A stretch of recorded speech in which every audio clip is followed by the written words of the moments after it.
Hello दोस्तों, कैसे हैं सब? मेरा नाम है हिमांशु और मैं स्वागत करता हूं आप सबका आपके अपने चैनल कॉमिक वर्ल्ड पर।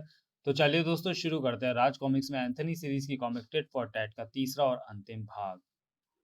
मैं उसे छोड़कर चला आया क्योंकि अब मैं उसे और उसकी पूरी टीम को रंगे हाथों पकड़ूंगा। लेकिन फिलहाल चिड़ियों की चहचहाट भोर होने की घोषणा कर रही है। सूर्योदय से पूर्व मुझे अपनी कब्र में चले जाना होता है क्योंकि दिन में मेरा घर यही है।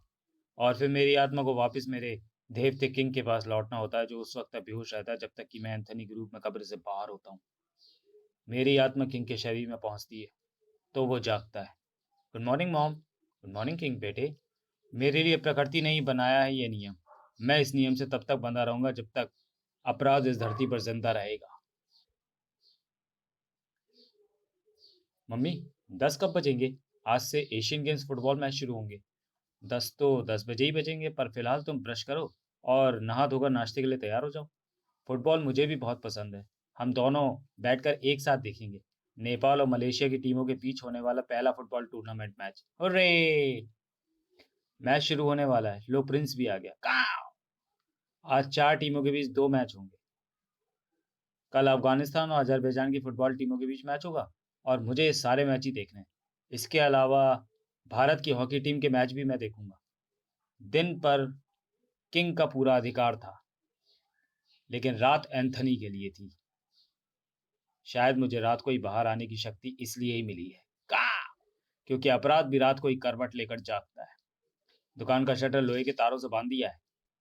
क्रच, पुल, खींचो, खींचो, खींचो। हर्रे! प्लान कामयाब। पूरी तरह कामयाबी तब मानी जाएगी जब हम माल भी ले उड़ेंगे। अभी तो शटर तोड़ने में कामयाबी मिली है। अब देर किस बात की है? उड़ा दो सारा माल। जेवरों की दुकान है, यहाँ तो चप्पे चप्पे पर माल मिलेगा। लूटो, लूटो, हरिया! बस, अब हम 2 दिन और हिंदुस्तान में रहेंगे, उसके बाद हमें यहाँ की पुलिस कभी नहीं पकड़ पाएगी, क्योंकि हम तो ये देश ही छोड़ चुके होंगे। ये तो रोड रोलर चला रहा था। इसे अंदर किसने फेंका? वहां अंधेरे में कोई साया खड़ा है। ओह, फिर वैसी ही बदबू। कैसी बदबू? हाँ, बदबू तो आ रही है। ये वही है। तुम कह रहे थे ना कि तुम हिंदुस्तान छोड़ दोगे, फिर तुम्हें कोई नहीं पकड़ पाएगा। अब शायद तुम दुनिया छोड़ोगे। अरे, एकदम से कहाँ गायब हो गया? वो कहीं नहीं गया, वरना उसकी गंध भी चली आती। ये क्या हो रहा है? ये क्या हो रहा है? कुछ गड़बड़ हो रही है। गड़बड़ शुरू करने का श्रेय एंथनी को नहीं जाता था। हमारी गर्दनें बिजली के तार के फंदों में जकड़ी हैं। और वो देखो उसे। वो रहा। ये वही है। एंथनी। हाँ, एंथनी। पर उसने इतनी जल्दी ये सब कैसे किया? अब वो क्या करेगा? इस तार को बिजली की लाइव वायर पर डालूंगा। एंथनी का इरादा क्लियर था, उन सबकी मौत।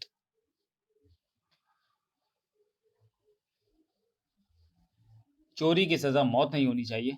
तुम सिर्फ चोर नहीं हो, खूनी हो, निशंस हो, दुष्ट हो। और तुम, मैं जानता हूं, मैं रात को तुम्हारे पास आया था। तुम रात को अपनी सफाई पेश कर रहे थे कि तुम निर्दोष हो, वरना मुझे देखते ही तुम्हारे मुंह से ये ना निकलता कि ये वही है। अब बताओ, कल तुम्हें मेरे आने पर खुशबू आई थी या बदबू? बदबू। मैंने तुम्हारे बारे में सुना था एंथनी, इसलिए झूठ बोला। लेकिन ये सच है कि हम चोर है, पर ये झूठ है कि हम खूनी और निशंस हैं। हम चोर हैं, चोरी करने के लिए मजबूर हो गए क्योंकि हमारी टीम कमजोर है। हमें हर बार पराजय का मुंह देखना पड़ता है। बार बार की हार ने हमें रुपए पैसों का मोहताज बना दिया है। इस बार तो हमारे खेलने की शर्त भी यही रखी गई है कि अगर हम हारे तो हमें 10 लाख रुपया संघ को देना होगा। हॉकी मजबूरी है। हॉकी हमारी मजबूरी है। हम हॉकी के दीवाने हैं, खेल नहीं छोड़ सकते। लेकिन 10 लाख रुपए कहाँ से लाएंगे? इसके अलावा हमारे अपने खर्चे भी हैं। तो हम सब ने ये रास्ता चुन लिया। अब जब भी कहीं हॉकी खेलने जाते हैं, रात को वहां चोरियां करते हैं। फिर 3-4 दिन में हम वापस अपने देश लौट जाते हैं और वहां की पुलिस से बच जाते हैं, क्योंकि इस देश की पुलिस को हम पर शक नहीं होता। लेकिन मैंने अपने आंखों से तुम्हें निशंसता करते देखा है। तुम अपने प्रतिद्वंदी खिलाड़ियों को मार रहे हो या घायल कर रहे हो ताकि वो मैच न खेले। और ऐसा करके फायदा उठाने का सिर्फ तुम सोच रहे हो, क्योंकि तुम सब चोर हो, अपराधी हो। मैं तुम्हें नहीं छोड़ सकता। मौत के एहसास ने एक पल में सबके चेहरों पर हल्दी पोत दी थी। लेकिन हमें करंट क्यों नहीं लगा? इसलिए क्योंकि मैंने तार बिजली की जिंदा करंट युक्त तार पर नहीं फेंका। अब मुझे ये यकीन हो गया है कि तुम कम से कम निशंसता के मामले में शामिल नहीं हो। तुम्हें ये कैसे यकीन हुआ? क्योंकि अगर तुम उस मामले में शामिल होते तो तुम फौरन मुझ पर अटैक करते। इसके अलावा तुम्हारे शरीर का डील डॉल भी उन जैसा तगड़ा नहीं है। तीसरा आधार यह है कि तुमने चोरी करते वक्त किसी को कोई शारीरिक हानि नहीं पहुंचाई। मैं तुम्हें सिर्फ वार्न करके छोड़ रहा हूँ। एक मौका दे रहा हूँ तुम्हें सुधरने का, वरना चोरी के लिए तुम्हारे हाथ काट देता। जो टीमें जीत रही हैं वो कोई भगवान नहीं है या उनमें कोई चमत्कारी शक्ति नहीं भरी है। किसी भी खेल में जीत का संबंध आत्मविश्वास, अभ्यास और कड़ी मेहनत से होता है। लकड़ी की हॉकी से खेलोगे तो हमेशा हारोगे। आत्मविश्वास की हॉकी से खेलो। मुझे यह विश्वास है कि तुम्हें 10 लाख रुपयों की जरूरत नहीं पड़ेगी। और आज किंग फुटबॉल का मैच बड़ा तल्लीन होकर देख रहा था। मुझे मालूम है कि अरमानिस्तान की फुटबॉल टीम ही जीतेगी। तुमने बिल्कुल सही अंदाजा लगाया किंग, उसी रात। और मैंने भी, क्योंकि हॉकी टीम से शक हटते ही मेरा शक किसी दूसरी टीम पर था। आज किंग की आंखों से अरमानिस्तान फुटबॉल टीम के खिलाड़ियों के खेल के एक्शन देखकर मेरी आंखों के आगे घूम गए डजन गैंग के खिलाड़ियों के फाइट एक्शन। ये कूदने उछलने में माहिर है। फुटबॉल की प्रैक्टिस का बचाव व लड़ाई में अच्छा प्रयोग किया था इन्होंने। आज ये फिर शिकार पर निकले, लेकिन आज मैं इन्हें शिकार नहीं करने दूंगा। तुम जो फंदे में भूलवश अजरबैजान की टीम पर कस बैठा था, दरअसल वो फंदे तुम्हारे गले में पड़ने चाहिए थे। मैं तुम्हें पहचान चुका हूँ। अरमानिस्तान फुटबॉल टीम के खिलाड़ी हो तुम सब। दुनिया को धोखा देने वाले अजरबैजान को फंसाने के लिए तुमने उनकी हौकियां चढ़ाकर अपनी हॉकी टीम को जिताने के लिए प्रतिद्वंदियों को घायल करना और मारना शुरू कर दिया। चूंकि तुम फुटबॉल के खिलाड़ी थे, इसलिए आसानी से तुम पर किसी का शक नहीं जाता। बहुत अच्छी चाल चली थी तुमने, मगर अपने फुटबॉल के जौहर भी दिखाने की भूल ने तुम्हें अपराधी बनाकर मेरे सामने ला खड़ा किया। अब एक ही झटके में तुम सब लोग बिजली का करंट लगने से मारे जाओगे। मुझसे अपने लिए किसी रहम की उम्मीद न करना। गोली ने तार का दूसरा सिरा करंट युक्त तार पर उछालने में जरा भी देर नहीं की। अब मरेगा एंथनी। करंट के झटकों से एंथनी का मस्तिष्क अनियंत्रित हो जाता है और वह कुछ सोच नहीं पाता। लेकिन प्रिंस के रहते एंथनी की ऐसी मुश्किलें फौरन आसान हो जाती हैं। प्रिंस की यह हरकत देखकर तुम्हें जरूर हैरानी हुई होगी। और यह हरकत देखकर भी होगी। उसे रॉक एंड रोल करने दो, लेकिन अकेले नहीं, तुम्हें भी उसका साथ देना होगा। था था था। उफ। इस बार मैं तुम्हें एक दक्ष फुटबॉल के खिलाड़ी की तरह खेलते हुए मारूंगा, ताकि तुम मेरे वारों से अपनी कला का प्रदर्शन करके बच ना पाओ। तुम्हारी निशंसता का जवाब भी निशंस होना चाहिए, यानी टेट फॉर टैट। था था था। उफ। इंसानों को बहुत धोखा दे चुके, अब मौत को धोखा नहीं दे पाओगे। चीखें शांत पड़ गईं, और जहां चीखें शांत पड़ती हैं वहां एंथनी कोई की एक जलती हुई आकृति जरूर बनाकर जाता है। ये क्रो मार्क सबक है दूसरे अपराधियों के लिए। अगर इन्होंने ये सबक नहीं सीखा है तो मुझे उनके लिए भी ऐसे ही मार्ग बनाने आना होगा। प्रिंस, तार हटा दे। एंथनी जाने के लिए पड़ रहा। जिंग जिंग जिंग।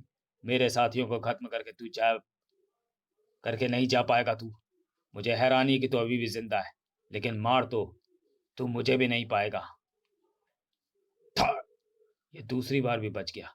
आखिर ये मर क्यों नहीं रहा? क्योंकि जिंदगी किसी इंसान के हाथ में नहीं होती। तू नहीं मार पाएगा मुझे। कैसी शक्ति है ये, जो शरीर को भस्म करने के बाद भी ये जिंदा है? तू मरेगा शैतान। मैं मारूंगा तुझे। तेरा गला तब तक दबाऊंगा जब तक तू लाश में नहीं बदल जाएगा। इसकी सांस उखड़ रही है। अब ये मर चुका है, 100% मर चुका है। प्रिंस ने भी करकशा कर उसकी मृत्यु की पुष्टि कर दी थी। शायद इस बार ये जीवित ना हो। या उफ। तू एड़ी चोटी का जोर लगा ले, पर मुझे मारना तेरे वश में नहीं। अब तू नहीं बचेगा। उफ। ओह, ये क्या? इस बात में क्या रहस्य है? एंथनी कुछ देखकर भौचक्का उठा था, और यह निर्णायक लड़ाई का क्षण था। इस बार तू नहीं बचेगा। तू तोप से भी मुझे नहीं उड़ा सकता। मुझे तोप की जरूरत नहीं पड़ेगी शैतान। तुझे खत्म करने के लिए मैं तेरा हाथ काटूंगा। खचाक। नहीं। उफ। ये तुमने क्या किया? ये तुमने क्या किया? अभी किया नहीं, करूंगा तो अब। गोली का शरीर धम्म से बोरे की तरह नीचे आ गिरा। आह, मेरा हाथ काटकर तुमने मेरी जीवनदायिनी शक्ति को नष्ट कर दिया। ये शक्ति मुझे मेरे तांत्रिक गुरु और अपनी मृत्यु पूर्व दी थी। वह शक्ति मेरी हथेली पर 5 तारों के रूप में संचित हो गई थी, और प्रत्येक तारा तुम्हें एक जिंदगी देने में सक्षम था। हाँ हाँ, ये स्टार्स जीवन बिंदु थे, जिनमें मेरी जिंदगी की ऊर्जा 5 भागों में विभक्त होकर समा गई थी। मैं जितनी बार भी मरा, मुझे एक नए स्टार ने नया जीवन प्राप्त हो गया। तुम्हारी हथेली के लगातार कम होते स्टार्स को देखकर यही अनुमान मैंने भी लगाया था। प्रत्येक मौत के साथ एक जीवन बिंदु कम हो जाता है। इस रहस्य को समझने के बाद ही मैंने तुम्हारा हाथ काट डाला। तो तुम जीत गए एंथनी। मैं हार। अब ये अपने वास्तविक रूप में लौट आया, क्योंकि मैं इसे पहले ही जला चुका था। प्रिंस, ये शैतान का हाथ है। इस हाथ को कहीं और ले जाकर नष्ट कर दे। शरीर को पुलिस वाले नष्ट कर देंगे। एंथनी को अब लौटना था वापस कब्र में। फिर, वाह मम्मी, अजरबैजान की टीम ने कमाल कर दिया। उन्होंने पहली बार मैच जीता। आत्मविश्वास जिंदगी के किसी भी मैच की जीत की प्रथम सीढ़ी है। समाप्त। तो चलिए दोस्तों, वीडियो को यहीं समाप्त करते हैं और मिलते हैं राज कॉमिक्स में एंथनी सीरीज की अगली कॉमिक मुर्दे का जवाब मुर्दा में। तब तक के लिए धन्यवाद।